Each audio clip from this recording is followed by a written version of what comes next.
Pastors and leaders meeting, और इसमें हम उम्मीद करते हैं कि सभी लोग जो हैं परमेश्वर के वचन से जब हम सीखेंगे आज, तो हम अपने आप को एक अगुए के रूप में और एक कलीसिया में जो कार्यभार हमें सौंपा गया है उसको किस तरीके से हमें अच्छे तरीके से निभाना है, उसके पीछे के अर्थ को समझते हुए हम करेंगे। साथ ही साथ जो मेन जो आज का टॉपिक हम लेंगे, क्योंकि कई बार मेरे से ये बात बोली गई और पूछी गई कि कलीसिया का विजन क्या है, मिशन क्या है। कई बार लोग पूछते हैं, किसी किसी को पता है, किसी किसी को पता नहीं है, किसी को गलत रीति से पता है। तो उस बातों को हटाकर सही चीज़ों को लेके आने के लिए और सही एक धारणा में हम अपने कलीसिया को आगे बढ़ा पाए, उस बात के लिए आज जो वचन होगा उसी तरीके से मैं उसको रखना चाहूँगा। तो हमारा जो कलीसिया है उसका नाम क्या है? बेतेल आत्मिक घर चर्च। ठीक है, आत्मिक घर क्यों लिया गया नाम? या और अच्छा सवाल, कहां से लिया गया? पहला पतरस 2:5। लेकिन आज हम पूरा जो है उस भाग को पढ़ेंगे। पहला पतरस 2 अध्याय उसका 4 से लेके हम 10 वाक्य तक पहले पढ़ेंगे, फिर उसके बाद मैं थोड़ा थोड़ा पॉइंट्स समझाते हुए आगे जाना चाहूंगा। पहला पतरस 2:4 से लेके 10। हाँ ठीक है, पढ़ो। उसके पास आकर, जिसे मनुष्य ने तो निकम्मा ठहराया, परंतु परमेश्वर के निकट चुना हुआ और बहुमूल्य जीवता पत्थर है, तुम भी आप जीवते पत्थरों के समान आत्मिक घर बनते जाते हो, जिससे याजकों का पवित्र समाज बनकर ऐसे आत्मिक बलिदान चढ़ाओ जो यीशु मसीह के द्वारा परमेश्वर को ग्रहण है। इस कारण पवित्र शास्त्र में भी आया है, देखो मैं सियोन में कोने के सिरे का चुना हुआ और बहुमूल्य पत्थर धरता हूँ, और जो कोई उस पर विश्वास करेगा वह किसी रीति से लज्जित नहीं होगा। अतः तुम्हारे लिए जो विश्वास करते हो वह तो बहुमूल्य है, पर जो विश्वास नहीं करते उनके लिए जिस पत्थर को राजमिस्त्रियों ने निकम्मा ठहराया था वही कोने का सिरा हो गया, और ठेस लगने का पत्थर और ठोकर खाने की चट्टान हो गया है, क्योंकि वे तो वचन को ना मानकर ठोकर खाते और इसी के लिए वे ठहराए भी गए थे। पर तुम एक चुना हुआ वंश और राजपदधारी, याजकों का समाज और पवित्र लोग और परमेश्वर की निज प्रजा हो, इसलिए कि जिसने तुम्हें अंधकार में से अपनी अद्भुत ज्योति में बुलाया है उसके गुण प्रकट करो। तुम पहले तो कुछ भी नहीं थे, पर अब परमेश्वर की प्रजा हो। तुम पर दया नहीं हुई थी, पर अब तुम पर दया हुई है। Praise the Lord.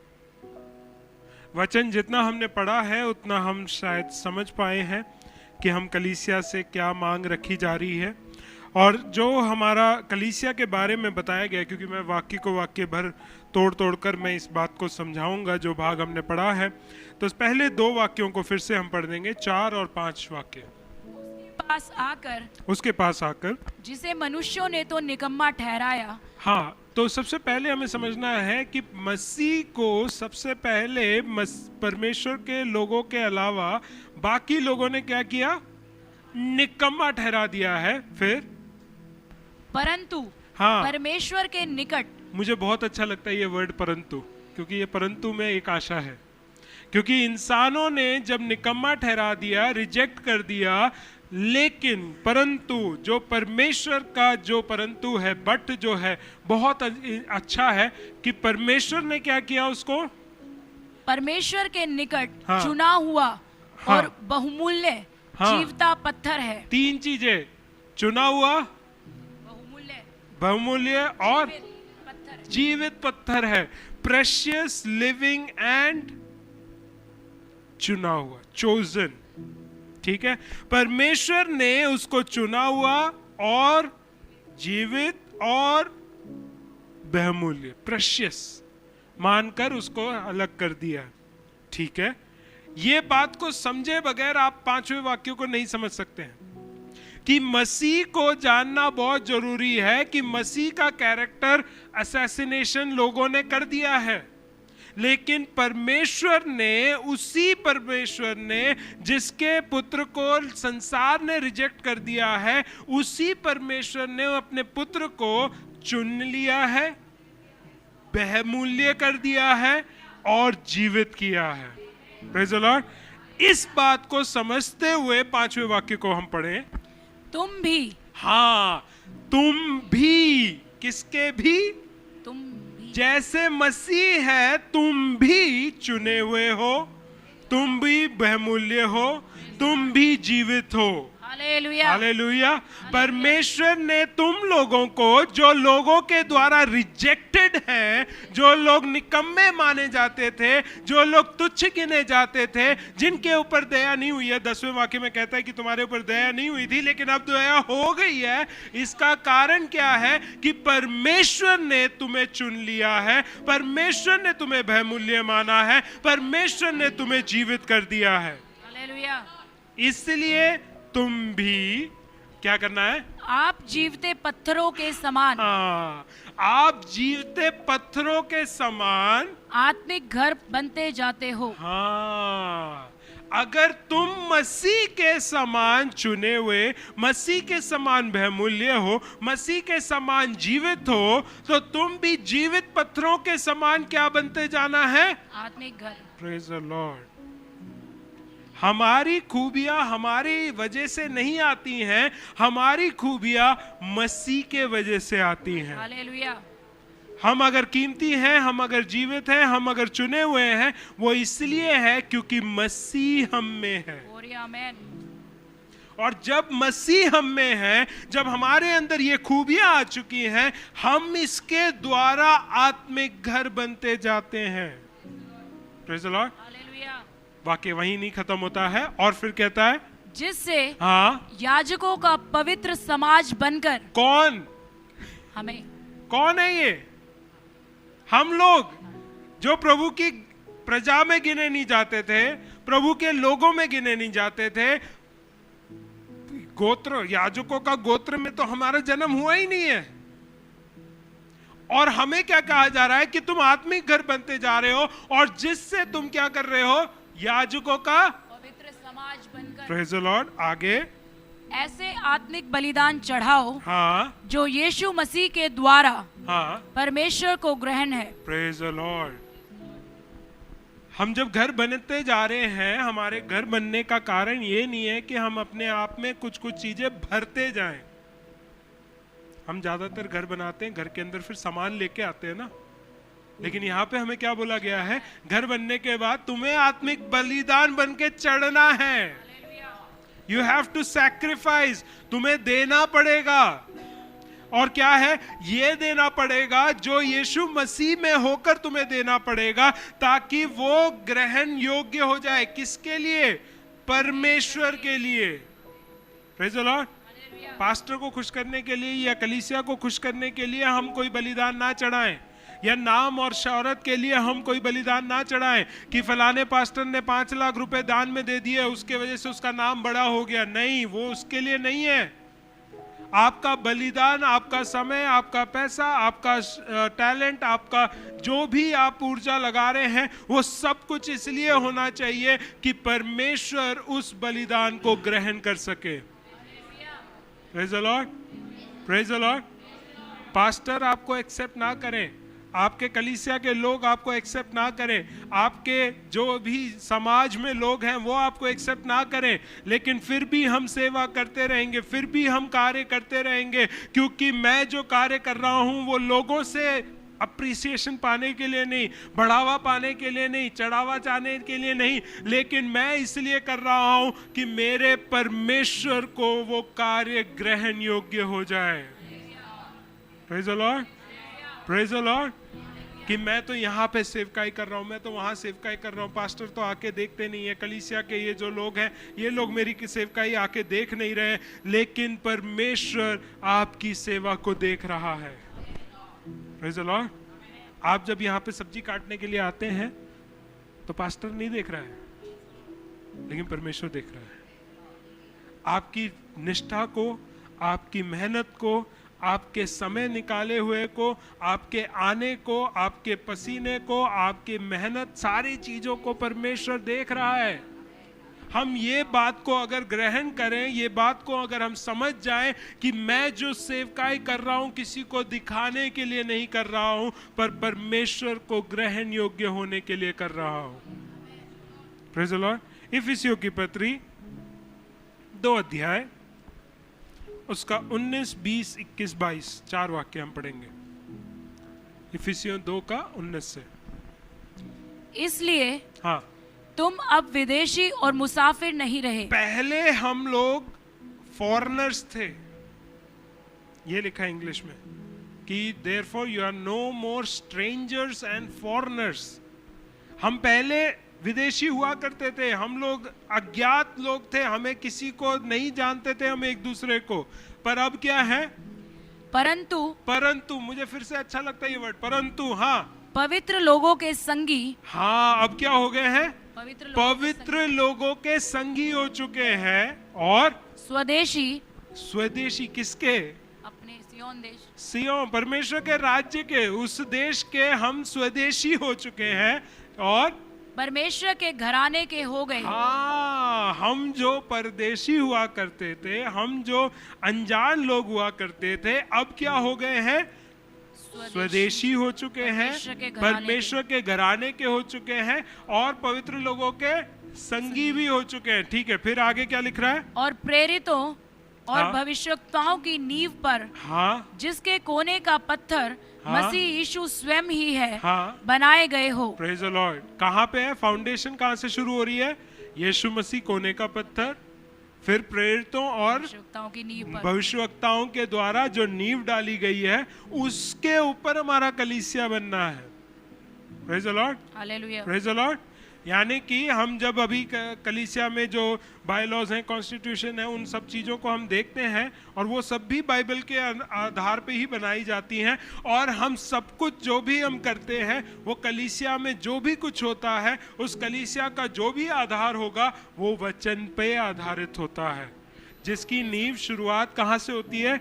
यीशु मसीह से, जो कोने का पत्थर है, जिस पत्थर को इंसानों ने रिजेक्ट कर दिया था, वही पत्थर को परमेश्वर ने चुन लिया, बहुमूल्य गहना और जीवित कर दिया है। उसी पत्थर को इस्तेमाल करके हमारी नींव भी बननी है। तो हम घर बनते जा रहे हैं, आत्मिक घर बनते जा रहे हैं। हमारी नींव किस पे होनी चाहिए? इस पे नहीं कि पास्टर ने आपको बपतिस्मा दिया था, या ये पास्टर ने आपसे प्यार किया था, या पास्टर ने आपके लिए कुछ किया था, वो मैटर नहीं करता है। मसीह ने जो किया है वो हमारी बुनियाद है। Praise the Lord. मसीह ने आपके लिए क्या किया? आज का दिन हम गुड फ्राइडे जो संसार बना रही है, वो वही बात को स्मरण करो कि मसीह तुम्हारे लिए क्रूस पर मारा गया, उसी से उद्धार हुआ है, उसी से आप उसके घराने के हुए हो, उसी से आप उसके स्वदेशी हुए हो, उसी से आप सारे संतों के साथ संगी हुए हो। क्यों? क्योंकि मसीह आपके लिए मारा गया। तो कोने का पत्थर वही। फिर उसके बाद प्रेरितों के द्वारा और भविष्यवक्ताओं के द्वारा जो भी बातें वचन में लिखी हैं, उनको मानने से हमारा फेथ, हमारा विश्वास मजबूत होता है। Praise the Lord. खत्म नहीं हुआ है अभी, 20 वाक्य के बाद 21वां पढ़ेंगे, जिसमें सारी रचना हाँ, एक साथ मिलकर हाँ, प्रभु में एक पवित्र मंदिर बनती जाती है। हाँ। अब यहाँ पे जो है पौलुस जो है इसको अलग एक दृश्य देता है। वहां पे पतरस ने जो बोला है कि हम आत्मिक घर बनते जाते हैं, यहाँ पर पौलुस इस बात को बोल रहा है कि हम एक पवित्र मंदिर बनते जाते हैं। अब मंदिर का भी कॉन्सेप्ट मैं समझाऊंगा थोड़ी देर में, लेकिन मंदिर भी बनते जाते हैं। उसके बाद 22वां वाक्य, जिसमें हाँ, तुम भी आत्मा के द्वारा, हाँ, और आगे पढ़ो पढ़ो, परमेश्वर का निवास स्थान होने के लिए हाँ, एक साथ बनाए जाते हो। क्या बनाए जाते हो? अकेले बनाए जाते हो लिखा है, अकेले लिखा है। क्योंकि हम कई बार ये कॉन्सेप्ट लेके चलते, मैं परमेश्वर का मंदिर हूं। हाँ ठीक है, आप परमेश्वर के मंदिर हो, लेकिन परमेश्वर ने आपको अकेले रह के नहीं रहने को बोला है, आप एक साथ होकर, एक साथ जुड़कर, एक साथ रहकर, एक साथ होते हुए, एकता में रहकर आपको मंदिर बनना है। Praise the Lord. अब जब हम ये घर को बनाते हैं, हम एक ही ईंट यूज करते हैं,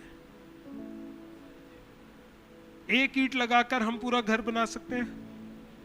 लेकिन हम क्यों ऐसा अपने, जब हम कलीसिया में आते हैं तो हम उसी एक मनसा के साथ आते हैं कि मैं एक ईंट मसीह के कलीसिया हूं। हम एकता में जुड़कर, एक होकर जब हम रहते हैं, तब हम मंदिर बनते हैं। बुनियाद क्या है, फाउंडेशन क्या है, नींव क्या है कि यीशु कोने का पत्थर है, वो एक पत्थर कोने का वो ही है। उसके बाद भविष्यवक्ताओं के द्वारा, यानी कि अलग अलग भविष्यवक्ताएं, अलग अलग प्रेरितों के द्वारा, अलग अलग लोगों को परमेश्वर ने जिनको चुनकर परमेश्वर का वचन लिखवाया है, वो सारे मिलकर नींव बनते हैं।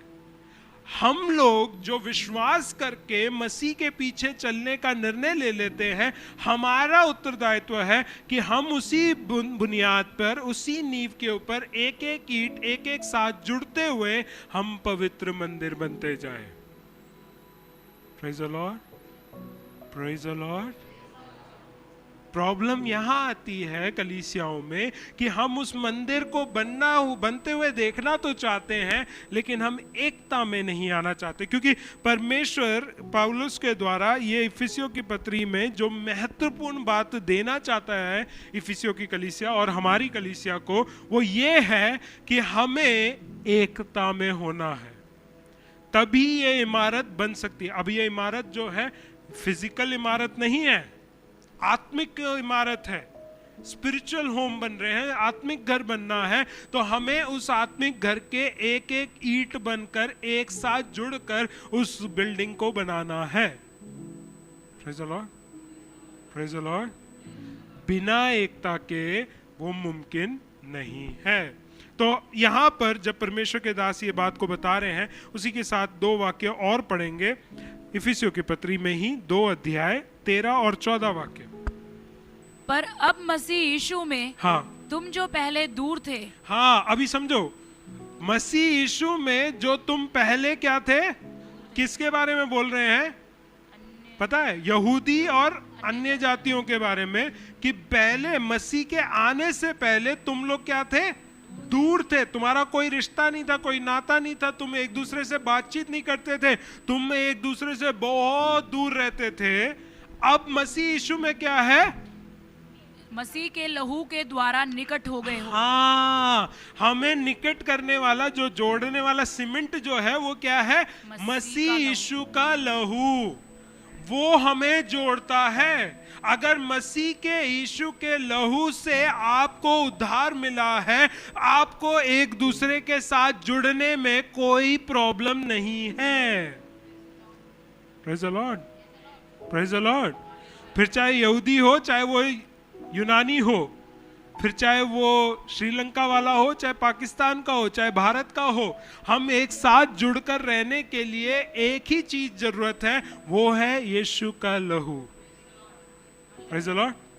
और यीशु के लहू से हमारी वो जो दूरियां थी, जो हमारे डिफरेंसेस थे, जो हमारे अलगाव थे, वो सारे यीशु मसीह के लहू के द्वारा धुलकर दूर कर दिए गए। Praise the Lord, praise the Lord. फिर आगे खत्म नहीं हुआ है, फिर क्या कह रहा है, क्योंकि वही हमारा मेल है। वो ही हमारा मेल है। समझिए इस बात को, जिस भी कलीसिया में, जहां कहीं पे भी अगर विश्वासी के साथ, या विश्वासी पासबान के साथ, या पासबान विश्वासी के साथ जुड़कर नहीं रह सकता है, तो समझ लो कि वहां पर मसीह नहीं है। क्योंकि अगर मेल होना है तो वो मसीह के द्वारा ही है। Praise the Lord, praise the Lord. हाँ, दुख की वाली बातें मैं बता रहा हूं, लेकिन ये समझने की जरूरत है, क्योंकि हम आत्मिक घर बनना चाहते हैं, आत्मिक घर का नाम लेके चल रहे हैं। मेरे टी शर्ट में तो आत्मिक घर यहाँ पे छपा भी हुआ है, तो मैं उससे आत्मिक घर नहीं बनता हूं। आत्मिक घर होने के लिए मसीह के लहू से आपका धुलना बहुत जरूरी है। मसीह के लहू के द्वारा ही हम एक दूसरे के साथ जुड़ सकते हैं, क्योंकि मसीह ही हमारा मेल है, जोड़ने वाला है। ठीक है, फिर आगे। क्योंकि वही हमारा मेल है, हाँ, जिसने दोनों को एक कर लिया। क्या कर दिया है? एक कर लिया। कल तक हम दो थे, जब तक आपने बपतिस्मा नहीं लिया, आप अलग मैं अलग, क्योंकि मैंने बपतिस्मा ले लिया, आपने नहीं लिया। लेकिन जब आपने बपतिस्मा ले लिया, आपने मसीह को ग्रहण कर लिया, उसके लहू से आप धुल कर शुद्ध हो गए, आप एक नई सृष्टि बन गए। तो नया सृष्टि आप में नया क्या है? वो नया ये है कि आप दूसरे व्यक्ति के साथ जुड़ रहे हैं, और आप दो नहीं, अब क्या है? एक है। Hallelujah, praise the Lord. हम अपने जीवन में इस कॉन्सेप्ट को समझें कि जो कोई मसीह में आता है, जो कोई मसीह को ग्रहण करता है, जो कोई मसीह के नाम में, पिता के नाम में, पवित्र आत्मा के नाम से बपतिस्मा लेता है, जिसने ग्रहण कर लिया है कि मसीह मेरे पापों के लिए मारा गया, उसका लहू मेरे उद्धार के लिए एक छुड़ौती या फिरौती का जो धन था वो देकर मेरे को छुड़ौती मिल चुकी है। अब जब मेरे को मिल गया, मैं एक ऐसे समूह में आ गया हूं जिसमें मैं एक साथ दूसरे व्यक्ति के साथ जुड़ जाता हूं, कि मैं फिर अलग अलग व्यक्ति नहीं, अब मैं एक हो गया हूं। Praise the Lord. फिर क्या लिख रहा है? और अलग करने वाली दीवार को आमीन। जो बीच में थी ढा दिया। Praise the Lord. अलग करने वाले जो दीवार थी, वो ढाने वाला कौन है? मसीह है। हालेलुया। अगर आपको अभी भी लगता है कि आपकी कलीसिया में अलगाव है, आपको लगता है कि आपके भाई बहनों के बीच में अलगाव है, आपको अभी भी लगता है कि पास्टर और विश्वासी या विश्वासी और पास्टर के बीच में अलगाव है, तो इसका मतलब है कि मसीह को आपने वहां पे आने नहीं दिया है। क्योंकि अगर मसीह आ जाता, जो भी अलग करने वाली वो दीवार है, वो ढा दी जाती। Praise the Lord, praise the Lord. इसलिए जब आपको किसी के साथ मनमुटाव हो, तो ये मत प्रार्थना करो कि परमेश्वर उसको सही कर दे, उसका मन सही कर दे, उसको वापस लेके आ जाए, ये मेरे पास आ जाने चाहिए, क्षमा मांग लेना चाहिए, तब हम सही हो जाएंगे। नहीं, ये मत बोलो। प्रार्थना ये करो, प्रभु हमारे दोनों के बीच में तू आ जा। मसीह, तेरा आना हमारे मेल का कारण है, तेरा आना हमारे अलगाव के दीवार को ढा देना है, तेरा आना हम जो अलग अलग मन के साथ बैठे हैं उसको एक करना है। Praise the Lord. जब तक हम इस बात को नहीं समझेंगे कि जो घर हम बनना चाहते हैं वो किसका है? किसका है? आत्मिक घर का नहीं है, आशीष पास्टर का नहीं है, किसी भी पास्टर का नहीं है, चाहे जीवित चाहे मृतक, उन किसी का नहीं है। किसका है? मसीह का कलीसिया है। परमेश्वर ने पतरस को ये बात बोली थी जब वो जीवित ही थे, तब बोली थी कि पतरस, तुझ पर क्या करूंगा? मैं कलीसिया की स्थापना करूंगा और अधोलोक के फाटक उस पर प्रबल ना होंगे। उस पर मैं अपनी कलीसिया बोला है वहां पे, मसीह ने यही बोला है, मैं अपनी कलीसिया तुझ पतरस पे बनाऊंगा। Praise the Lord. समझने की बात यह है कि अगर मसीह की कलीसिया है, मसीह ही प्राथमिकता है और मसीह ही हमारे बीच में है, तो एकता के लिए कोई प्रॉब्लम नहीं होनी चाहिए। जब तक हम एक मालिक के पीछे चल रहे हैं तो हम एक ही मालिक के गिने जाएंगे ना। दूसरी बात, हमें इस बात का एक ब्लूप्रिंट भी चाहिए, क्योंकि अभी मंदिर की बात बोली है, तो ब्लूप्रिंट हमें मंदिर का कहां से मिलेगा? पुराने नियम पे। ठीक है, पहला राजा 6 अध्याय 7वां वाक्य। हाँ, पहला राजा 6:7। बनाते समय हाँ भवन ऐसे पत्थरों का बनाया गया, हाँ, जो वहां ले जाने से पहले गढ़कर ठीक किए गए थे, हाँ, और भवन के बनते समय हथौड़े, बसूली या किसी प्रकार के लोहे के औजार का शब्द कभी सुनाई नहीं पड़ा। Praise the Lord. समझ में आ रहा है? हम लोग एक एक पत्थर हैं, ठीक? ये मंदिर के बनाने के टाइम की बात बता रहा हूं मैं, ये जो वाक्य कह रहा है, ठीक? तो जब वो मंदिर बन रहा था तो हर एक पत्थर को क्या किया गया था? वहां पहुंचने से पहले, आत्मिक घर में बनने से पहले, उस मंदिर का भाग होने से पहले क्या किया गया? सारी गलतियां, सारी बातें, सब कुछ सही करके फिर उसको वहां लेके आया गया। और जब उसको बनाया जा रहा है, हथौड़े की आवाज नहीं आ रही है। Praise the lord. मतलब क्या है? Ease of construction. वहां पे कंस्ट्रक्शन के लिए इतना आराम से हो गया कि चीज लाओ, रखो, हो गया। आत्मिक घर जो है, ये वाला आत्मिक घर नहीं जो फिजिकली यहां पे है, जो आत्मिक घर असली में है, उस आत्मिक घर को बनाने के लिए किसी को हथौड़ा मारने की जरूरत नहीं है। हम बोलेंगे कि अभी भी मैं अभी सुधर रहा हूं, मैं अभी भी बहुत सारी बातों में रिकवर हो रहा हूं, मैं अभी भी बहुत सारी चीज़ों में मुझे जयवंत होना है, बहुत सारे आदतों से मुझे निकलना है, मेरे अंदर अभी भी झूठ है, अभी भी लस्ट है, अभी भी चोरी है, अभी भी धोखाधड़ी है, तो मैं अभी किसका भाग नहीं बना हूं? उस आत्मिक घर का नहीं बना हूं हिस्सा, क्योंकि अभी भी मेरे अंदर क्या है? छटाई चल रही है, अभी भी करेक्शन चल रहा है। तो आप ये समझ लो, अगर आपको ये फील हो रहा है कि मैं अभी भी मुझ में काम हो रहा है, परमेश्वर अभी भी मुझ में काम कर रहा है, तो इसका मतलब क्या है? कि आप अभी तक उस आत्मिक घर के भाग नहीं हुए हो। ये आपके अंदर ये बात डर को पैदा करनी चाहिए, क्योंकि जब मसीह आएगा वो अपनी कलीसिया को, अपने मंदिर को लेके जाने वाला है। Praise the Lord.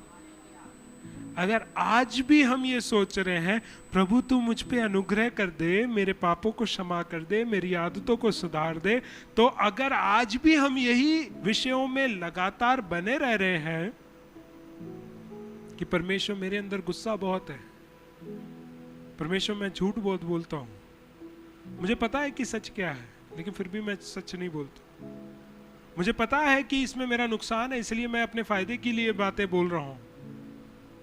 अगर हम ऐसे ही स्वभाव में अपने जीवन को चला रहे हैं, तो आपको ये परखने का एक अवसर है कि आप उस आत्मिक घर में अभी जुड़े नहीं हो, क्योंकि वहां लिखा है कि पत्थर जो है पहले से ही घड़कर ठीक किए गए।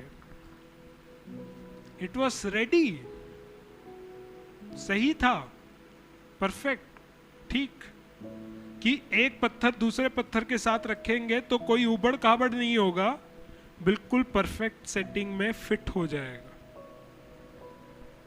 Praise the Lord, praise the Lord.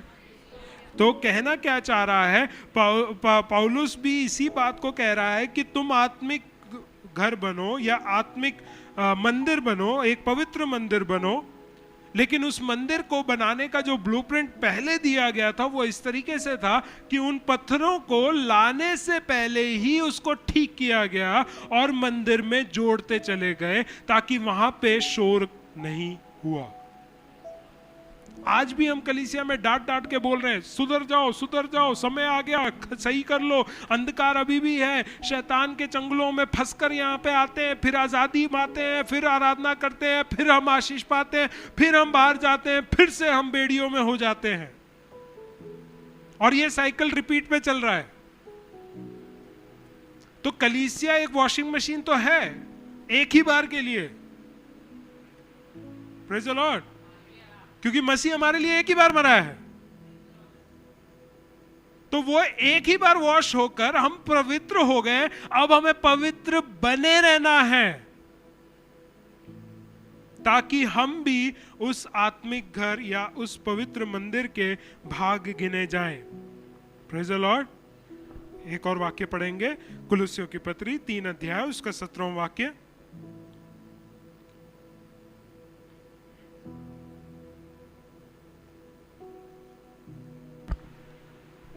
वचन में या काम में जो कुछ भी करो सब प्रभु यीशु के नाम से करो और उसके द्वारा परमेश्वर पिता का धन्यवाद करो। Praise the Lord. इसलिए अगर हमें ठीक बने रहना है तो ये फॉर्मूला फॉलो करो। फॉर्मूला क्या है? वचन में या काम में जो भी करो किसके नाम से करो? Praise the Lord. यानी कि झूठ बोलो तो यीशु के नाम से झूठ बोल सकते हो? बोल के देखो, मजा आ जाएगा। अनुभव अलग ही प्रकार का है उसमें। प्रभु तेरे नाम से मैं दारू पीता हूं, करके देखो। चैलेंज दे रहा हूं, चुनौती है ये। क्योंकि प्रभु के नाम से अगर हम कोई भी काम कर रहे हैं या प्रभु के नाम से हम कोई भी बात कर रहे हैं, हमारे अंदर एक डर होगा कि उसके नाम को हम बदनाम नहीं कर सकते हैं। Praise the Lord. क्यों पौलुस ये बात को बता रहा है या कलीसियाओं को ये बातें क्यों सिखा रहा है? क्योंकि वो ये बात को बिल्कुल अंडरलाइन, बोल्ड, इटैलिक्स करना चाहता है कि परमेश्वर यीशु का नाम, प्रभु ने, परमेश्वर पिता ने उस नाम को सब नामों के ऊपर, सबसे ऊपर रखा है। तो उस नाम के हिसाब से अगर आप काम करोगे, उस नाम के हिसाब से आप अगर वचन बोलोगे, तो आप क्या करोगे? गलत नहीं करोगे। इसलिए जब आपको छटाई कर दी, आपको ठीक कर दिया, आपको बिल्कुल परफेक्ट शेप दे दिया है, उसके बाद जब आत्मिक घर में जोड़ने जा रहे हैं, वहां उबड़ खाबड़ ना हो, उस काम के लिए आपको ये फॉर्मूला फॉलो करना पड़ेगा कि मैं जो भी काम करता हूं वो पिता को खुश करने के लिए यीशु मसीह के नाम से करता हूं। Praise the Lord. एक और वाक्य हम पढ़ेंगे, पहला पत्रस 4:11। यदि कोई बोले हाँ, तो ऐसा बोले मानो परमेश्वर का वचन है। बस उतना ही भाग में ले रहा हूं।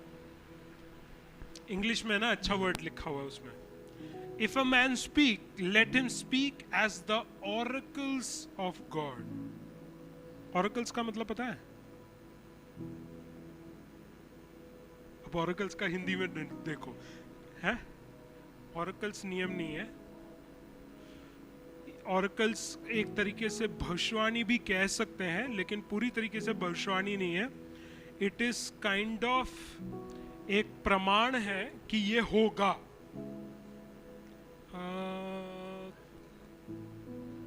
आकाशवाणी भी कह सकते हो, लेकिन आकाशवाणी भी पूरी तरीके से जस्टिस नहीं करती है उस वर्ड को। तो ऑरेकल क्या है? कि एक ऐसा स्टेटमेंट जिसका अश्योरिटी है कि ये होगा। क्योंकि बाकी भविष्यवाणियां जो है, प्रोफेसीज जो है, वचन में लिखा हुआ है भविष्यवाणियां जाती रहेंगी, यानी कि देयर इज अ चांस कि वो पूरा ना हो। ठीक है, भविष्यवाणी का एक चांस है कि वो पूरा ना हो, बट ऑरेकल का कोई चांस नहीं है। ऑरेकल फ्रॉम गॉड क्या है? कि ये होगा। जैसे यीशु मसीह का दूसरा आगमन होगा, वो भविष्यवाणी नहीं है, that is an oracle from God कि ये होगा, उसका गारंटी है। जैसा शैतान आखिर में बंधन में फंसकर नाश हो जाएगा, वो पक्का है, ऑरेकल फ्रॉम गॉड है। उसमें हमें ये परफेक्ट प्रोबेबिलिटी या ये कुछ नहीं है, लेकिन वो होगा। Praise the Lord. तो जब भी आप क्या कहो, क्या लिखा है कि अगर कोई बोले तो कैसा बोलना है? कि जैसे होगा। मान लो कि मैंने बोल दिया कि मैं परमेश्वर तेरे लिए मृत्यु तक विश्वास योग्य रहूंगा, तो इसमें प्रोबेबिलिटी नहीं है, मैं कोशिश करूंगा नहीं है। हम जो पवित्र होने के लिए बोलते हैं, मैं तो कोशिश कर रहा हूं कि पवित्र हो जाओ। नहीं, पवित्र होने का कोशिश मत करो, पवित्र हो जाओ। कि जो भी बात मैं बोलूं वो होना ही है। Praise the Lord.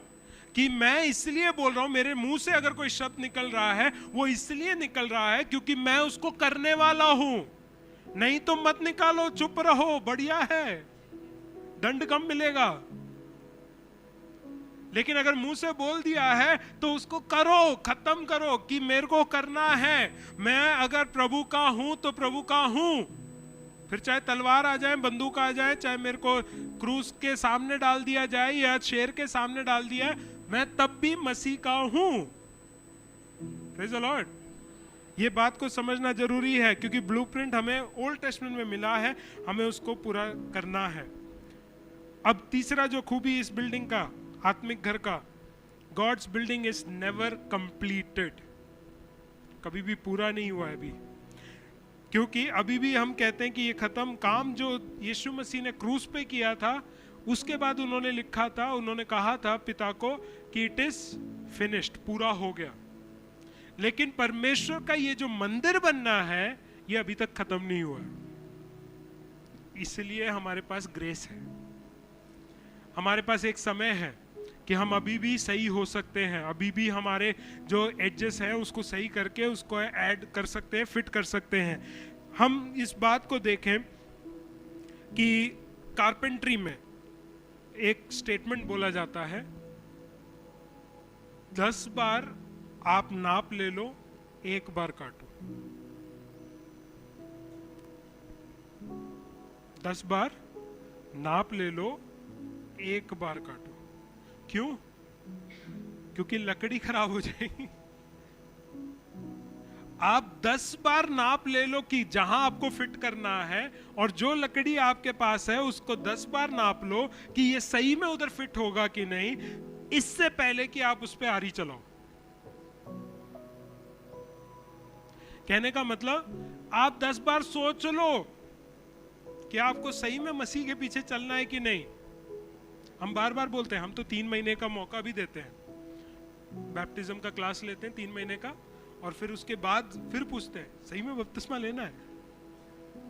पानी तक में पहुंचने के बाद भी हम श्योरिटी लेते हैं कि सही में बपतिस्मा लेना है, सही में उसको अपना उद्धारकर्ता मानना है। जब आप यहाँ हाँ बोलते हो पानी में, तब हम बोलते हैं तुम्हारे मुंह के वचन से और जो वचन में दिया हुआ अधिकार है उससे मैं पिता, पुत्र और पवित्र आत्मा के नाम से बपतिस्मा देता हूं। तो हम बार बार श्योरिटी ले रहे हैं, क्योंकि एक बार हल पे हाथ रखना, पीछे मुड़ने का ऑप्शन नहीं है। आपने एक बार मसीह को ग्रहण करना और उसके बाद पाप करने का मौका नहीं है, और फिर बोलो कि पाप करके फिर से मैं आ जाऊंगा और फिर मेरे लिए मसीह मरेगा। नहीं, मसीह एक ही बार मरा है, आपको एक ही बार मौका मिलेगा, उस मौके का फायदा उठाओ।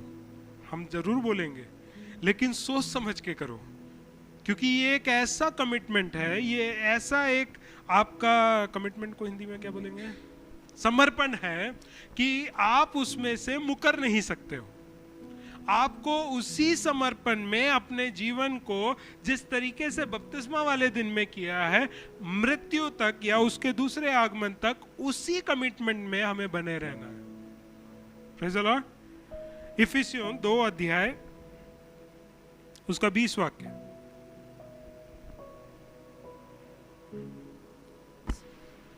और प्रेरितों हाँ और भविष्यवक्ताओं की नींव पर, हाँ जिसके कोने का पत्थर मसीह यीशु स्वयं ही है, हाँ बनाए गए हो। हाँ, अभी बनाए गए हो और बनते जा रहे हो, दोनों बात है। पतरस में कह रहा है कि तुम बनते जा रहे हो।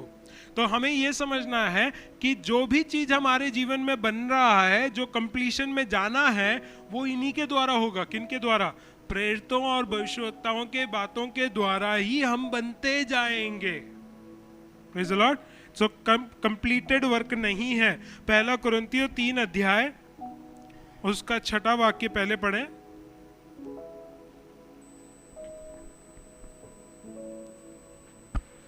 मैंने लगाया, हाँ अपोलोस ने सींचा, हाँ परंतु परमेश्वर ने बढ़ाया। हाँ, ये 3 प्रोसेस समझ लो कि पौलुस अकेले में ही जो कार्य किया है वो काफी नहीं था, अपुल्लोस को भी आना पड़ा सींचने के लिए, और फिर उसके बाद भी काम खत्म नहीं हुआ है, परमेश्वर उसको ने बढ़ा रहा है, बढ़ता जा रहा है। Praise the Lord. It is a continuous process. कहने का मतलब है कि अगर मेरा काम है सुसमाचार सुनाने का, लगाने का, बीज बोने का, तो मेरा काम खत्म हो जाएगा। पानी डालने का प्रोसेस भी एक टाइम तक जाएगा, उसके बाद वो भी खत्म हो जाएगा। फिर न्यूट्रिएंट्स कहां से लेते हैं? रूट से लेते हैं, जमीन से लेते हैं। ठीक, फिर बारिश होती है, वो तो परमेश्वर की ओर से होती है ना, हम थोड़ी पानी डाल रहे हैं। लेकिन परमेश्वर की ओर से जब आ रहा है तो परमेश्वर बढ़ाने वाला है, और वो प्रोसेस जो है वो कंटिन्यूअस है। Praise the Lord. उसके साथ ही उसी अध्याय में 9 और 10 वाक्य भी पढ़ेंगे। क्योंकि हम परमेश्वर के सहकर्मी हैं, हाँ, तुम परमेश्वर की खेती हाँ, और परमेश्वर की रचना हो। हाँ, परमेश्वर के उस अनुग्रह के अनुसार हाँ, जो मुझे दिया गया, हाँ, मैंने बुद्धिमान राजमिस्त्री के समान नींव डाली, हाँ, और दूसरा उस पर रद्दा रखता है। हाँ, परंतु हर एक मनुष्य चौकस रहे कि वह उस पर कैसा रद्दा रखता है। हाँ, क्योंकि ये रद्दा आगे जाके भी हम पढ़ेंगे तो उसका क्या हाल होगा वो भी देखा जाएगा। लेकिन प्रॉब्लम सॉल्यूशन ये है, जो बिल्डिंग परमेश्वर बना रहा है, जो आत्मिक घर परमेश्वर बना रहा है, वो बनता जा रहा है, कंटिन्यूअस प्रोसेस है, उसका कंप्लीशन नहीं हुआ है। कि अगर कंप्लीशन हो गया होता तो हम लोग यहाँ नहीं होते, हम लोग स्वर्ग में होते। Praise the Lord. यानी कि अगर कोई व्यक्ति ने परमेश्वर को ग्रहण कर लिया, परफेक्ट हो गया और उस कलीसिया में जुड़ गया, पवित्र कलीसिया में, आत्मिक कलीसिया में जुड़ गया, तो इसका मतलब नहीं है कि वो खत्म हो गया, चलो अब स्वर्ग चले जाए। नहीं, it is a continuous process. प्रतिदिन अपना क्रूस उठाकर उसके पीछे चलते रहना है। Praise the Lord. कहने का मतलब क्या है कि आपको अनुग्रह दिया गया है, और उस अनुग्रह के द्वारा यहाँ पर कार्य तो हो रहा है। 9वें अध्याय में 9वें वाक्य में क्या कह रहा है कि कर्मी, हाँ, सहकर्मी है, तुम परमेश्वर की खेती हाँ, और परमेश्वर की रचना हो। तीनों चीजों को समझना है कि वी आर को वर्कर्स, यानी कि वर्क खत्म नहीं हुआ है, हम अभी भी कार्यरत हैं, हम कार्य करते जा रहे हैं। तो हम जो लीडर्स हैं, हम जो पासबान हैं, हम जो नेतृत्व ले रहे हैं, या हमें कोई भी काम सौंपा जा रहा है, तो हम उस कार्य में लगे रहना है। फुल स्टॉप नहीं डालना है कि मैंने एक बार कर दिया तो ओके ठीक है, खत्म हो गया, अब पूरे साल नहीं करना। नहीं, हमें लगातार बने रहना है। दूसरा क्या है, हम उसकी खेत में क्या होता है, एक ही बार बीज बोया जाता है, उसके बाद खेत को बेच दिया जाता है। नहीं, कंटिन्यूअस प्रोसेस है, सर्कुलेट होता रहता है। हर साल में उसको फिर से उसको तैयार किया जाता है, जोता जाता है, फिर उसके अंदर बीज डाला जाता है, अगर खाद की जरूरत है तो खाद डाला जाता है, उसकी देखभाल की जाती है, और फिर से फसल उगती है और कटाई करी जाती है, फिर छटाई की जाती है, फिर उसको बेचा जाता है, फिर उस जमीन को थोड़े टाइम के लिए रेस्ट दिया जाता है ताकि वो अपने न्यूट्रिएंट्स फिर से ले सके, और फिर से अगले साल में उसको इस्तेमाल किया जाता है। इसलिए परमेश्वर ने वो वर्ड को यूज करवाया है पौलुस के द्वारा कि तुम परमेश्वर की खेती हो। फिर तीसरी बात क्या है, कहने का मतलब क्या है कि you are the property of God. परमेश्वर के आप रचना हो, यानी कि परमेश्वर ही आपके ऊपर अधिकार रखता है। Praise the Lord. आगे पढ़ेंगे, चौथा पॉइंट में मैं आ गया हूं, क्राइस्ट इज द कॉर्नरस्टोन। पहला कुरिन्थियों 3 का ही 10 और 11 फिर से पढ़ेंगे हम। परमेश्वर के उस अनुग्रह के अनुसार, हाँ, जो मुझे दिया गया, हाँ, मैंने बुद्धिमान राजमिस्त्री के समान नींव डाली, हाँ, और दूसरा उस पर रद्दा रखता है। हाँ, परंतु हर एक मनुष्य चौकस रहे कि वह उस पर कैसा रद्दा रखता है। हाँ, क्योंकि उस नींव को छोड़ जो पड़ी है, हाँ, और वह यीशु मसीह है, कोई दूसरी नींव नहीं डाल सकता। Praise the Lord. 11वां वाक्य क्या कह रहा है कि जो कोई उस नींव को छोड़ जो पड़ी हुई है, पहले से ही डाली गई है, यीशु मसीह है जो, उसके और कोई और नींव नहीं डाल सकता है। तो समझने की जरूरत यह क्या है कि कॉर्नरस्टोन जो है, जो कोने का जो पत्थर है, वो मसीह है। Praise the Lord. यानी कि समझदारी इसी में है कि हम उसी पर अपने कार्यों को बनाते जाएं, क्योंकि परमेश्वर कह रहा है पौलुस के द्वारा कि वो समझदारी के साथ आप देखो कि उस पे क्या रद्दा डालते हो, किस चीज का डाल रहे हो, सॉलिड है, करेक्टेड है, परफेक्ट है, जीवित है, बहुमूल्य है, उन्हीं चीजों को उसके ऊपर डालते हुए अपने जीवन को बनाते जाओ, ताकि जब तुम उसके सामने खड़े हो, जब आपका काम को आग से होकर जाना पड़ेगा, तो वो सारा नाश नहीं हो जाएगा, लेकिन स्थिर खड़ा रहेगा, और उसके वजह से आपको क्या है, प्रतिफल मिलेगा। Praise the Lord. आगे हम एक और वाक्य पढ़ेंगे, पहला पतरस का ही 2 अध्याय, उसका 6, 7 और 8वां वाक्य पढ़ेंगे। कुछ बात उठाऊंगा मैं। हाँ, इस कारण पवित्र शास्त्र में भी आया है, हाँ, देखो मैं सियोन में कोने के सिरे का चुना हुआ और बहुमूल्य पत्थर धरता हूँ, हाँ, और जो कोई उस पर विश्वास करेगा वह किसी रीति से लज्जित नहीं अब होगा। समझ लीजिए, जो रिजेक्टेड था उस चीज को परमेश्वर ने, जो बहुमूल्य है और क्या कहा है, चुना हुआ है, उस पत्थर को परमेश्वर ने लिया है सियोन का कोने का सिरा बनने के लिए। ठीक है, फिर आगे हम पढ़ेंगे, 7वां वाक्य पढ़े। अतः तुम्हारे लिए जो विश्वास करते हो हाँ, वह तो बहुमूल्य है, हाँ, पर जो विश्वास नहीं करते उनके लिए जिस पत्थर को राजमिस्त्रियों ने निकम्मा ठहराया था वही कोने का सिरा हो गया। अब मान लो कि राजमिस्त्री कौन होता है, जो सारी मिस्त्रियों का हेड होता है, उसको पता है कि कहाँ पे क्या जाना है, क्या इस्तेमाल करना है, कितनी मात्रा में इस्तेमाल करना है। सारे मिस्त्री उससे पूछते हैं कि राजमिस्त्री साहब क्या करना है, कैसे करना है। वो बताएगा प्लान, वो बताएगा पूरा लेआउट, और उसके हिसाब से जब काम होता है तो अच्छा होता है। तो राजमिस्त्रियों ने क्या किया है, इस पत्थर को क्या माना है, निकम्मा, रिजेक्टेड, ये नहीं यूज हो सकता है, और इसको अलग कर दिया है। लेकिन परमेश्वर उसी पत्थर को, जिसे रिजेक्ट किया गया है, उसी पत्थर को इस्तेमाल करके कोने का सिरा कर रहे हैं। ठीक है, आगे पढ़ेंगे, खत्म नहीं हुआ 8वां वाक्य। और ठेस लगने का पत्थर हाँ, और ठोकर खाने की चट्टान हो गया है। क्या, किसके बारे में कह रहे हैं, यीशु मसीह। क्योंकि यीशु मसीह की बातें जब भी हम बोलते हैं तो लोगों को ठोकर लगेगा, ठेस लगेगा। अगर आप सोच लो कि आपके चर्च में या आपके जिस भी पासबान को अगर आप सुन रहे हैं, अगर आपको उसके वचन से ठेस नहीं लग रहा है तो समझ लो वो आपके कान की खुजली के अनुसार आपको वचन सुना रहा है।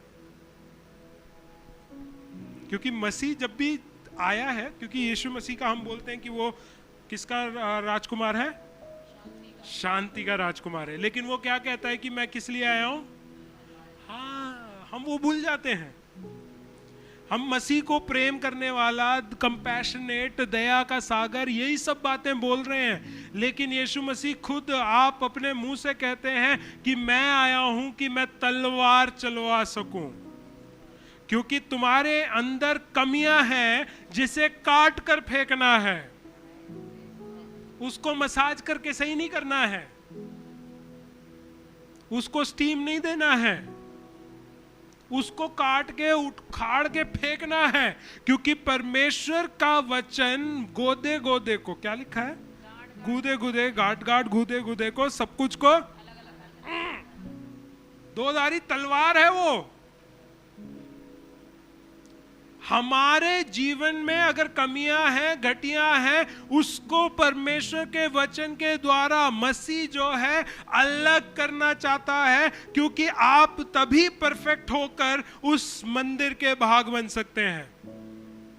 Praise the Lord, praise the Lord. इसलिए जब परमेश्वर का वचन ये कह रहा है कि वो कोने का सिरे का पत्थर तो हो गया है, हाँ भाई वो रिजेक्टेड था, लेकिन वही कोने का पत्थर का एक और एट्रीब्यूट है, 2 कार्य वो और कर रहा है। वो क्या कर रहा है, ठेस लगने का पत्थर बन रहा है, कि लगेगा। अगर तुम मसीह में हो, मसीह तुम में है, मसीह तुम्हारे अंदर राज कर रहा है, जो लोग तुझे देख रहे हैं वो तुझ में मसीह को देख रहे हैं, तो उन्हें ठेस लगेगा। Praise the Lord. क्योंकि जब तक तुम्हारे जीवन से दूसरों को ठेस नहीं लग रहा है, समझ लो तुम समझौता का जीवन जी रहे हो। तुम्हारे स्टैंडर्ड्स, तुम्हारे सिद्धांत, तुम्हारे प्रिंसिपल्स इस तरीके से होने चाहिए कि लोगों को ठेस लगेंगे, तुम्हारे साथ रहेंगे, वो रह नहीं पाएंगे, कंफर्टेबल नहीं होंगे।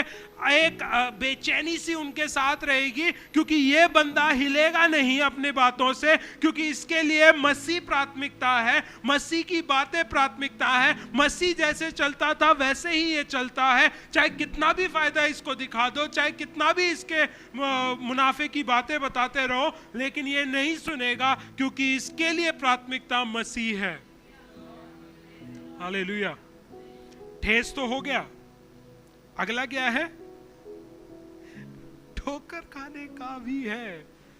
मसीह ने ही कहा था ना, हाय उस पर, प्रेज़ द लॉर्ड। और यहां पे मसीह ही कह रहा है कि मैं, ओ कैसे होगा ये? तो इनके ऊपर हाय लग रही होगी इतनी। मसीह ने उधर जो बोला है वो अलग रीति से ठोकर खाने की बात पे बोला है कि तुम किसी के लिए विश्वास के ठोकर का कारण बन जाओ तो वो तुम्हारे पर हाय लगेगी।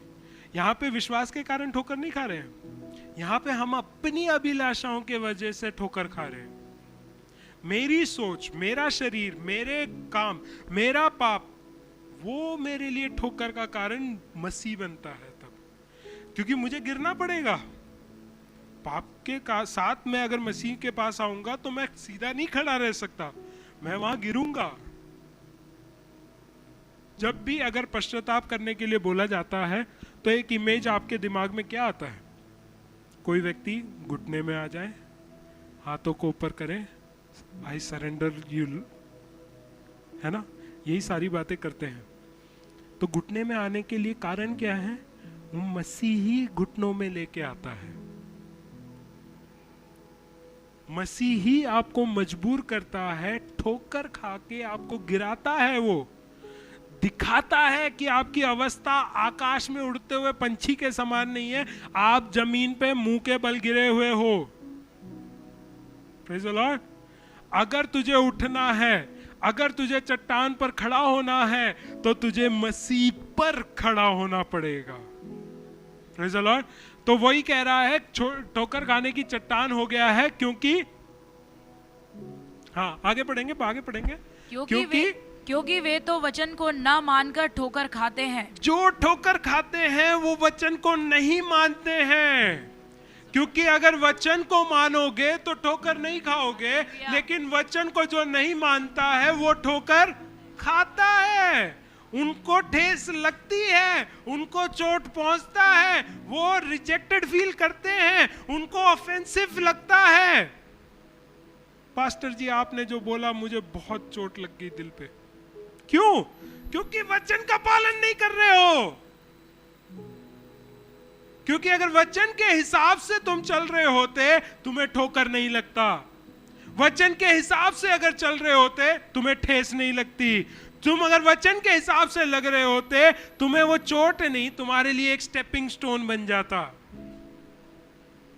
अच्छा, स्टेपिंग स्टोन नहीं समझ में आया होगा, क्योंकि हम जब स्टेप बनाते हैं तो क्या करते हैं? ऊपर फिर एक शेप बनते हुए ऊपर ऊपर जाते हैं। लेकिन अगर सीढ़ी नहीं देखी है, वही सीढ़ी क्या बन जाता है? मतलब स्टेप नहीं देखा है तो वही हमारे गिरने का कारण बन जाता है। तो अगर आप देखकर अपने वचन के हिसाब से, वहां लिखा है स्टेप्स अहेड, जान लिया, स्टेप के हिसाब से अगर आप चलना शुरू कर दिए तो आप गिरोगे नहीं, आप उठोगे, आप बढ़ोगे।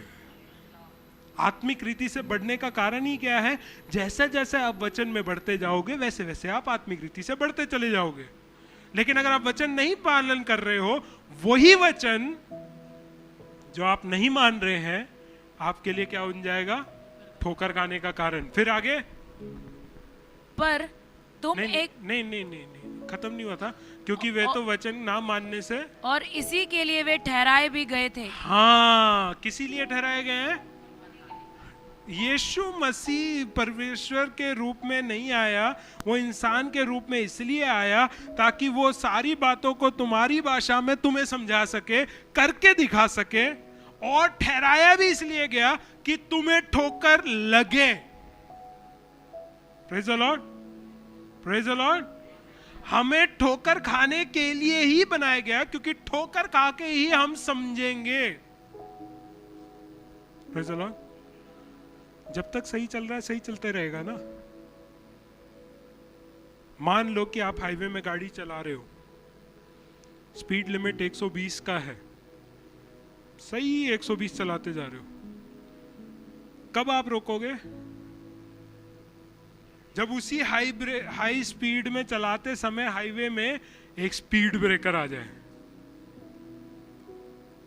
मान लो कि 120 का स्पीड लिमिट था और आप चला रहे हैं 200,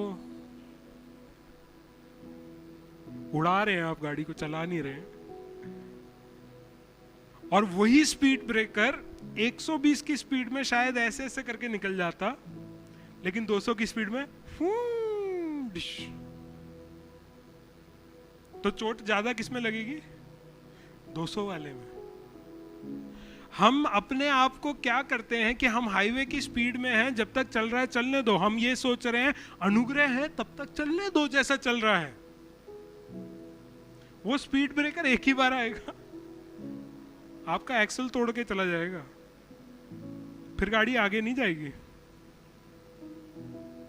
समझ जाओ, इस बात को मैं आत्मिक रीति से समझा रहा हूं कि अगर अभी आप स्पीड में चल रहे हो, 200 की स्पीड में चल रहे हो, हाँ मेरे को स्पीड लिमिट दिख रहा है, हाँ 120 दिख रहा है, मैं नहीं देख रहा, मैं नहीं चला रहा, मैं अपनी मर्जी करके चलाऊंगा, मेरे को पता है चल रहा है, परमेश्वर मुझे दंड तो दे नहीं रहा है, मैं जैसे चल रहा हूं इसका मतलब मैं सही चल रहा हूं, और चलते जा रहे हैं।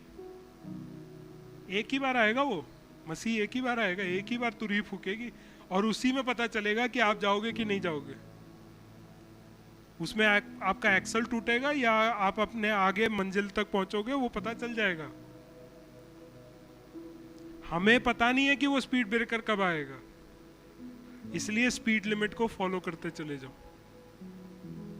जो भी साइन मिल रहे हैं, रोड पे साइन बोर्ड्स होते हैं, उसके हिसाब से अपने जीवन को चलाओ। वचन ने वो साइन बोर्ड के रूप में हमारे आत्मिक जीवन में, मार्ग में साइन बोर्ड के रूप में खड़े हैं। वो वचन जो उनको मानकर चल रहे हैं वो आराम से चल रहे हैं, जो नहीं मानकर चल रहे हैं उनके लिए ठोकर का कारण है। समझ लीजिए। 2 वाक्य और पढ़ेंगे, इस पॉइंट को मैं खत्म करूंगा। यशायाह नबी की किताब 28 का 16, क्योंकि पतरस ने यहीं से वाक्यों को उठाया था कोट करते हुए।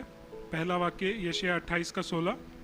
इसलिए प्रभु यहोवा यों कहता है, हाँ, देखो मैंने सियोन में नींव का एक पत्थर रखा है, हाँ, एक परखा हुआ पत्थर, एक परखा हुआ पत्थर, कोने का अनमोल और अति दृढ़ नींव के योग्य पत्थर, हाँ, और जो कोई विश्वास रखे वह उतावली ना करेगा। Praise the Lord. यानी कि जो कोई उस पर विश्वास करेगा उसको किसी बात की चिंता नहीं होगी।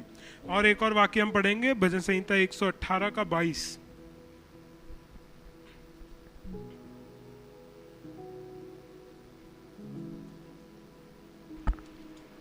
राजमिस्त्रियों ने जिस पत्थर को निकम्मा ठहराया था, हाँ, वही कोने का सिरा हो गया है।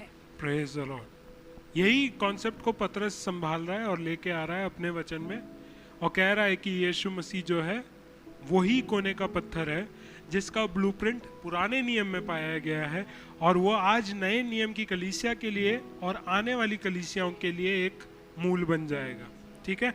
यूहन्ना रचित सुसमाचार 14 अध्याय उसका 6वां वाक्य।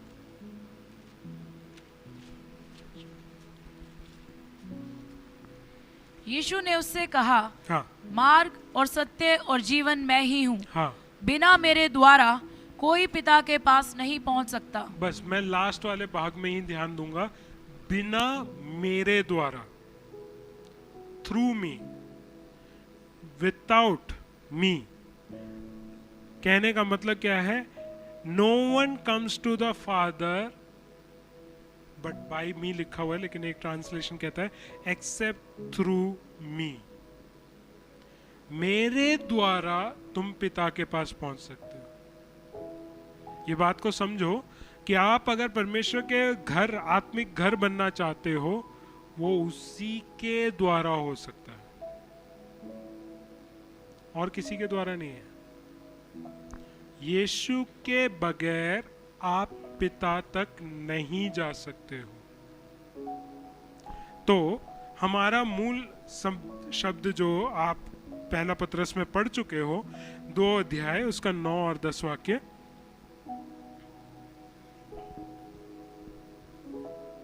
पहला पतरस 2:9 और 10। पर तुम एक चुना हुआ वंश हाँ और राजपदधारी, हाँ याजकों का समाज, हाँ पवित्र लोग हाँ और परमेश्वर की निज प्रजा हो, हाँ इसलिए कि जिसने तुम्हें अंधकार में से अपनी अद्भुत ज्योति में बुलाया है, उसके गुण प्रकट करो। हाँ। क्या किस लिए बुलाया? उसके गुण हम कई बार पूछते हैं कि हमें क्यों बनाया जा रहा है, हम आत्मिक घर क्यों बनते जा रहे हैं? क्यों बनते जा रहे हैं? कि आपको अंधकार से निकाला है उसकी अद्भुत ज्योति में, और अद्भुत ज्योति में बुलाकर आप उसकी ज्योति को, प्रेज द लॉर्ड।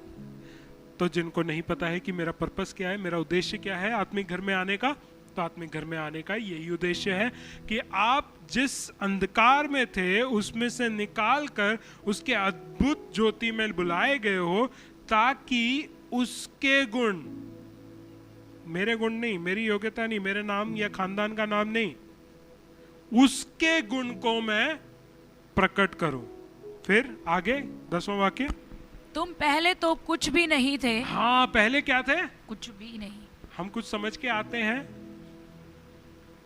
हम सोचते हैं कि हम कुछ थे, या हम मसीह में आने के बाद भी हम कुछ सोचते हैं कि हम हैं। तो मैं कहना चाहता हूं, मसीह बिना तुम कुछ भी नहीं हो। आमेन। अगर मसीह तुम में नहीं है, ये आशा तुम्हारे लिए नहीं है कि तुम्हारे को वो लेने के लिए आएगा। अगर मसीह तुम में नहीं है, तुम्हारे अंदर ये घमंड नहीं होना चाहिए कि मैं परमेश्वर की सेवकाई कर रहा हूं। हाँ, तुमने कहीं से पढ़ लिया, सीख लिया, समझ लिया, ठीक है। परमेश्वर की सेवकाई कैसे करना है वो भी तुमने ठीक से कर लिया, कर भी रहे होगे। जैसा यूहन्ना के बपतिस्मा देने वालों के चेला थे, वो लोग बपतिस्मा दे रहे थे यीशु मसीह के नाम से। यीशु मसीह ने क्या कहा? चेले क्या चाहते थे? कि इनको यीशु मसीह तू रोक दे इनको। लेकिन यीशु मसीह ने क्या कहा? जो हमारी ओर है, जो हमारे विरोध में नहीं है, वो हमारे ओर है। ठीक है, तो जो हमारे साथ है, मतलब कहने का मतलब क्या है कि परमेश्वर आपको अलाउ कर रहा है काम करने को, क्योंकि उससे आपका फायदा तो नहीं है, लेकिन परमेश्वर का फायदा बहुत हो रहा है। मार्केटिंग के हिसाब से बोले, नेगेटिव मार्केटिंग, यानी कि आपकी अगर बुराई भी कोई कर रहा है तो भी वो पॉजिटिव मार्केटिंग है। नहीं समझ में आ रहा? एक टाइम था, मैं एग्जाम्पल के साथ बताता हूँ, मेरा फेवरेट चीज हुआ करता था, अब तो खाया नहीं करता, मैगी। उस समय मैगी आती थी 8 रुपए की, 5 की भी आती थी, मैं उस समय की याद, हाँ छोटू मैगी आता था, ठीक है। 8 रुपए की मैगी आती थी, 10 तक चली गई थी महंगाई की वजह से।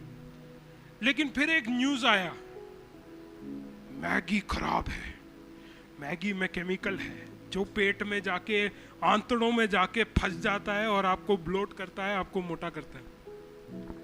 कुछ समय के लिए किसी ने मैगी नहीं लिया, सबने क्या लिया? टॉप रैमन लिया। फिर उसके बाद कुछ समय बाद रिपोर्ट आई, साइंटिस्ट लैब टेस्ट हुए, उसके बाद पता चला मैगी इज सेफ।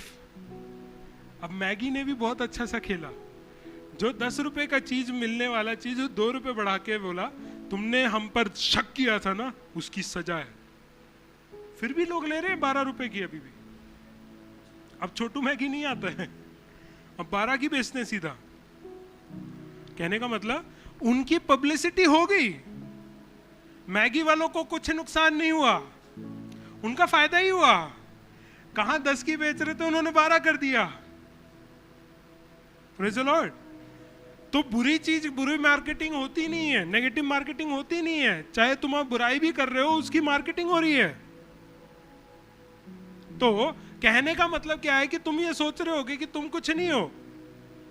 तुम शायद ये सोच रहे होगे कि मैं मसीह का ही काम कर रहा हूं, यीशु का नाम ले रहे होंगे, यीशु के नाम से प्रार्थना कर रहे होंगे, परमेश्वर शायद काम कर भी रहा होगा या नहीं भी कर रहा होगा, तो भी लोग तो परमेश्वर को जान रहे हैं, यीशु को तो जान रहे हैं। इसलिए परमेश्वर तुम्हें नहीं रोक रहा है।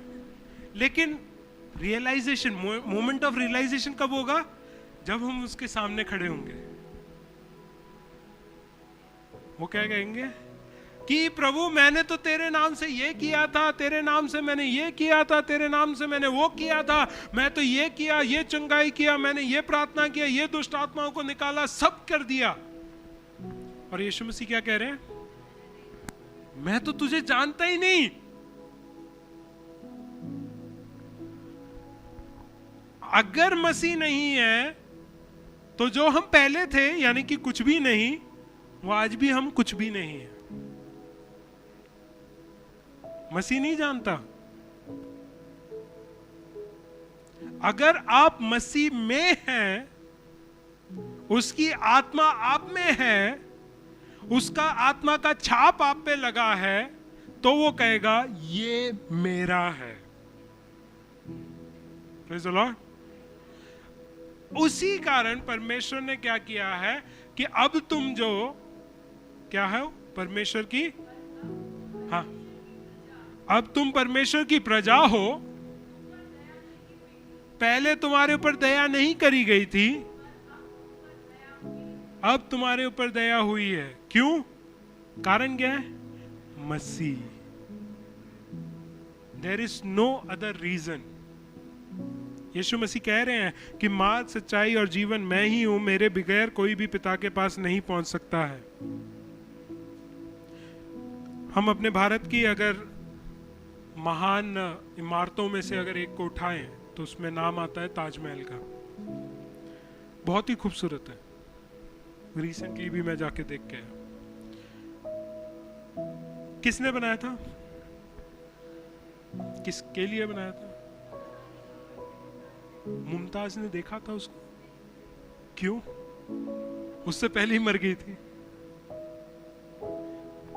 हम कई बार ये सोचते हैं कि जो भी कुछ हम बना रहे हैं, जिसके लिए बना रहे हैं, अगर वो ही ना रहे तो फिर उस बनाने का क्या कोई फायदा है?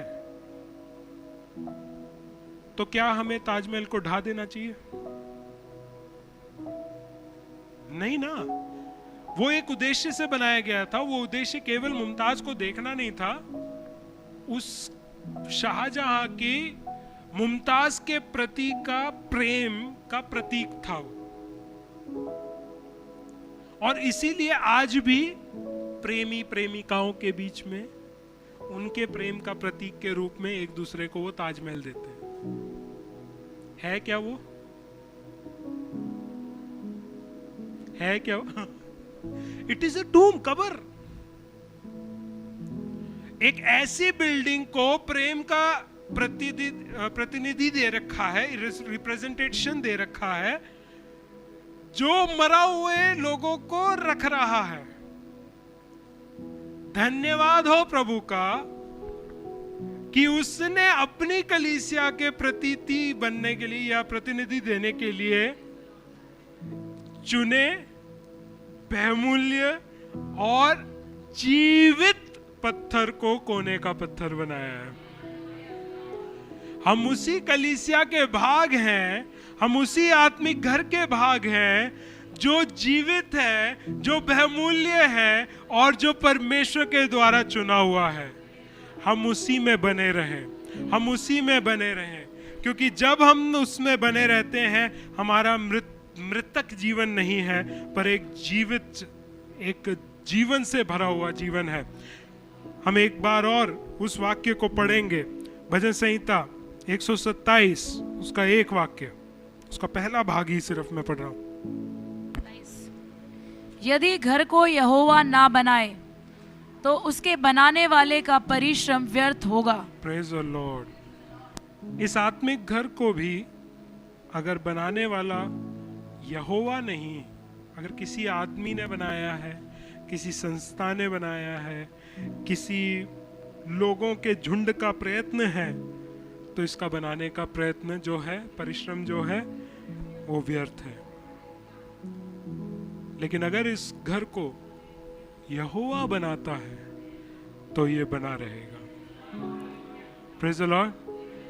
तो आत्मिक घर को अगर आप अब भी नहीं समझ पाए हैं तो मेरे से अकेले में मिल लेना, लेकिन मैं विश्वास करता हूं कि परमेश्वर के वचन के द्वारा हम ये बात को समझ गए हैं कि क्यों हमें आत्मिक घर बनना है, किस लिए ये नाम चुना गया, क्या उद्देश्य के साथ हमें बनाया गया है, और उसी दर्शन, उसी उद्देश्य में हम बने रहें, ताकि जब मसीह आएगा तो उसको लेके जाने वाला जो उसकी प्रजा, उसके लोग, उसका मंदिर, उसका जो भवन है, वो उसका भाग हम बनने पाए और उसके साथ जाने वाले होने पाए।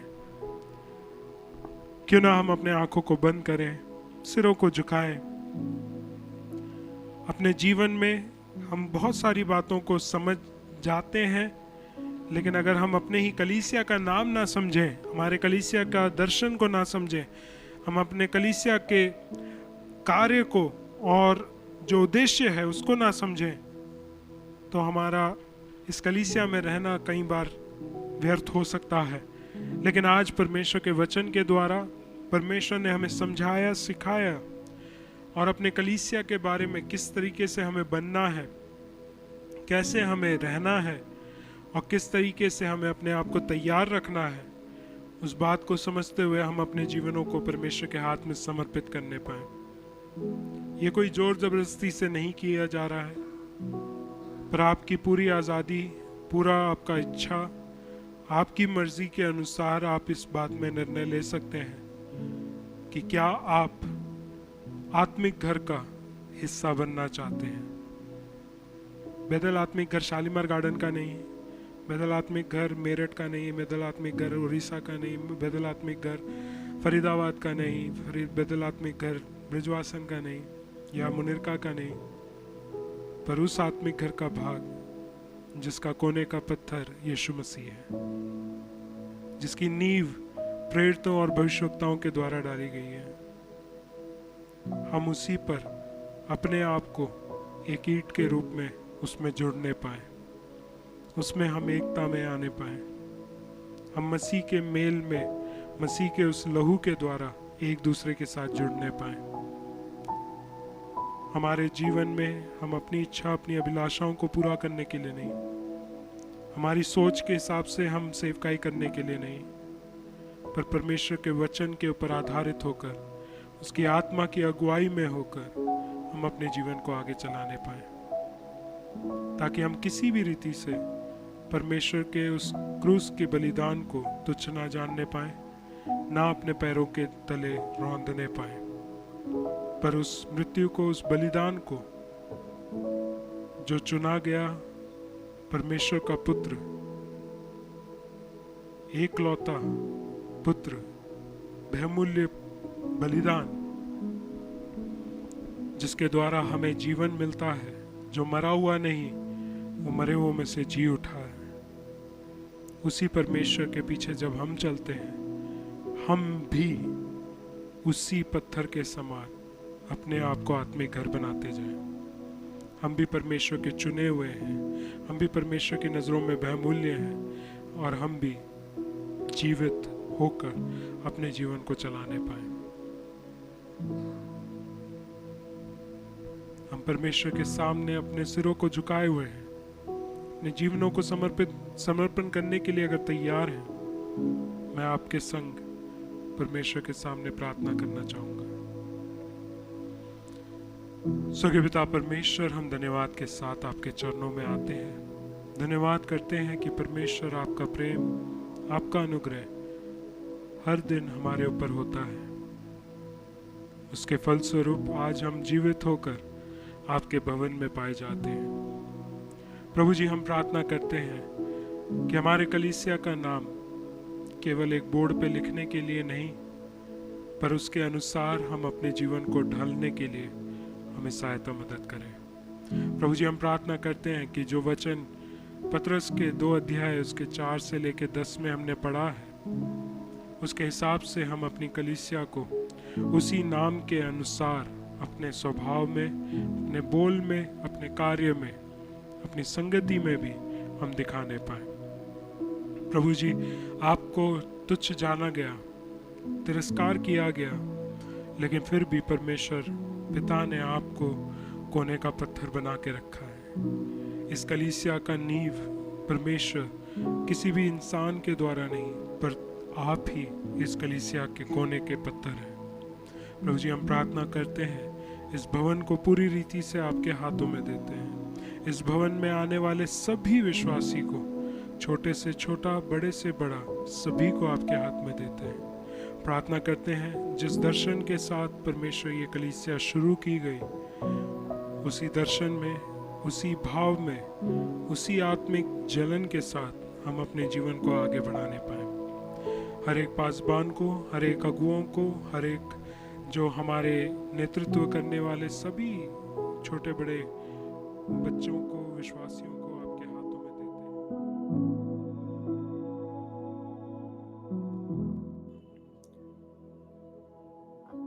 हम आशा करते हैं कि प्रभु ने आपको इस वचन के जरिए आशीषित किया है। इस वचन की आशीष को सिर्फ अपने तक सीमित ना रखें, अपने प्रियजनों को भी शेयर करें। प्रभु आपके साथ रहें। जय मसीह की।